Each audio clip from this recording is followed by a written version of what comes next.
မင်္ဂလာပါ English with နေ့စီကနေပြန်လည်ကြိုဆိုလိုက်ပါတယ်ဒီနေ့မှာတော့လူတွေရဲ့ပေါင်းသစ်ဆက်ဆံမှုတွေသူတို့ရဲ့စိတ်နေသဘောထားတွေကိုဖော်ပြတဲ့စကားလုံးတွေကိုလေ့လာကြပါမယ် She's sociable she talks easily with everyone at the tea shop သူမကဆက်ဆံရေးကောင်းတယ်လက်ဖက်ရည်ဆိုင်ကလူတိုင်းနဲ့စကားပြောနိုင်တယ်ဒီမှာပြောရှင်တာကလူရှူရာကအားလုံးနဲ့တဲ့ဖို့ဆိုတော့မဖြစ်နိုင်ဘူးပေါ့နော်ဒါပေမဲ့သူကကျတော့ဒီလူတိုင်းနဲ့စကားလိုက်ပြောနိုင်တဲ့တယ်ပေါင်းသင်းဆက်ဆံရေးကောင်းနေပေါ့နော်ဒါကြောင့်မလို့ sociable he's gregarious he loves hanging out with his friends every evening သူကအဖော်မင်းနဲ့ညနေတိုင်းတငယ်ချင်းတွေနဲ့အပြင်ထွက်ရတာကိုသဘောကျတယ်ဒါကတော့ယောက်ျားလေးတော်တော်များများပေါ့နော်အဖော်မတ်တယ်အပေါင်းအသင်းမတ်တယ်ပြောဒီတငယ်ချင်းတွေနဲ့အပြင်ထွက်ရတာမျိုးဆိုလို့ရှိရင်သဘောကျတယ်ပေါ့နော်ဒါကြောင့်မလို့ gregarious အဖော်ခုံမင်းနဲ့အဖော်မတ်တယ်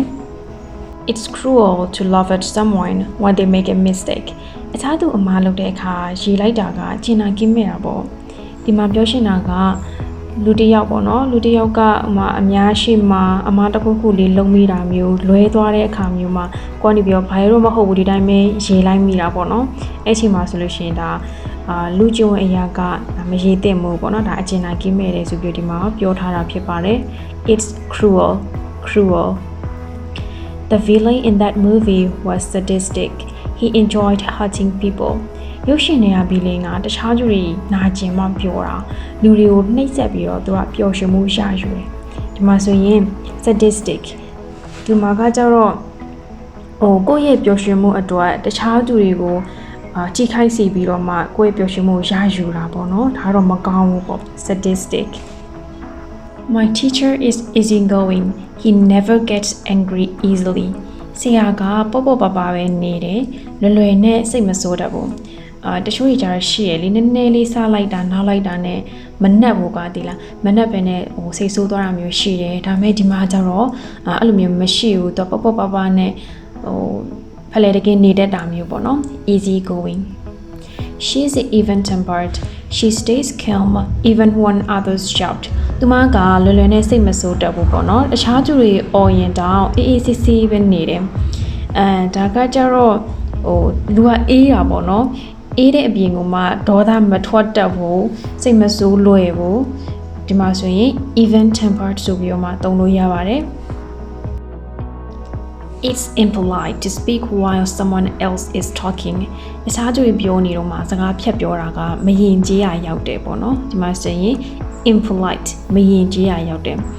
လူကြီးတွေစကားပြောနေတော့ဒါမှမဟုတ်ဆိုရင်ဒီအစည်းအဝေးမှာပေါ့နော်အခြားသူတွေတင်ပြနေတော့မှကိုယ်စကားဖြတ်ပြောလိုက်တာမျိုးကမလုပ်သင့်ဘူးမယဉ်ကျေးဘူးပေါ့နော် impolite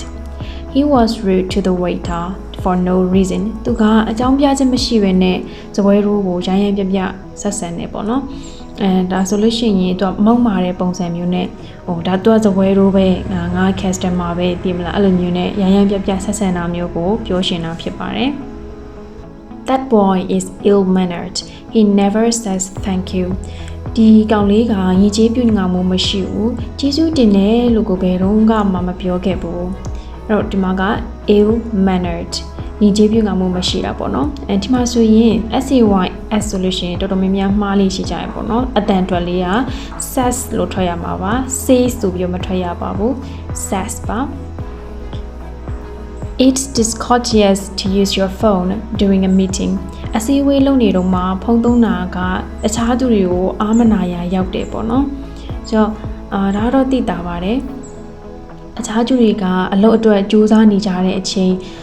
အားတိုင်းအင်တိုင်းအားတိုင်းနဲ့ကြိုးစားပြီးတော့ကျတော့ဆွေးနွေးနေကြတဲ့အချိန်မှာဖုန်းကြီးကင်နေရဆိုလို့ရှိရင်ဒါအဆင်မပြေဘူးလေအဲ့တော့သူများတွေကိုအားမနာတာထဲ့မစည်းစားတာမျိုးဆိုရင် discourteous လို့သုံးပါတယ် He's trustworthy you can give him any secret သူကယုံလို့ရတယ်လျှို့ဝှက်ချက်တွေကိုလည်းပဲပြောပြလို့ရတယ်ဒီမှာတော့ trustworthy ယုံကြည်ဖို့ထိုက်တန်နေပေါ့နော် word ထိုက်တန်နေဖြစ်တဲ့အတွက်ယုံကြည်ဖို့အတွက်ထိုက်တန်နေသူ့ကိုအလျှို့ဝှက်ချက်တွေကိုလည်းတိုင်ပင်လို့ရတယ်ဆွေးနွေးလို့ရတယ်ပေါ့နော် Her apology sounded sincere she really meant it သူမကတကယ်စိတ်ရင်းနဲ့တောင်းပန်တာပေါ့နော်သူမတကယ်တောင်းပန်တာနေမှာပါဆိုတော့သူက တခုခုထက်ခါအမှားတစ်ခုကိုထက်ခါလုံနေမိတယ်ဒါပေမဲ့ဒီတစ်ခါကတော့တကယ်ကိုစိတ်ရင်းနဲ့ရင်ထဲကလိုက်လဲနဲ့တောင်းပန်တာနေမှာပါဆိုပြီးပြောလိုက်တာပေါ့နော်ဒီမှာဆိုရင် sincere စိတ်ရင်းနဲ့တောင်းပန်တာပေါ့နော် She felt jealous when her friend got a new phone တကယ်ချင်းကဖုန်းသစ်ဝယ်တော့မနာလို့ဖြစ်တယ်ဒါကတော့တကယ်ချင်းတွေကြားထဲမှာဖြစ်လိရှိတာသဘောလေးပေါ့နော်တခြားသူတွေရတဲ့ဟာကိုမရတဲ့အခါမှာအဲ့လိုမျိုးဖြစ်တတ်ကြတယ် jealous ပေါ့နော်မနာလို့ဖြစ်တတ်ကြတယ် G ဝင်နေဆိုပြီးပြောလို့ရှိကြ jealous He felt envious when he has never bought a new car အင်းကြီးချင်းကတကားအသစ်ဝယ်တဲ့အခါမှာအားကြတယ်တကယ်တမ်းကတော့ဒီ envious ဆိုတာက jealous နဲ့နည်းနည်းဆင်နေပေါ့နော်ဒါမဲ့ဒီမှာကတော့အားကြတယ်ဆိုပြီးတော့သုံးထားပါတယ် envious ဒီနေ့မှာတော့လူတွေရဲ့ပေါင်းသင်းဆက်ဆံမှုတွေသူတို့ရဲ့စိတ်နေသဘောထားတွေကိုလေ့လာခဲ့ကြတာဖြစ်ပါတယ်နောက်ထပ်ဗီဒီယိုမှာပြန်တွေ့ပါမယ်ရှင်ကျေးဇူးတင်ပါတယ်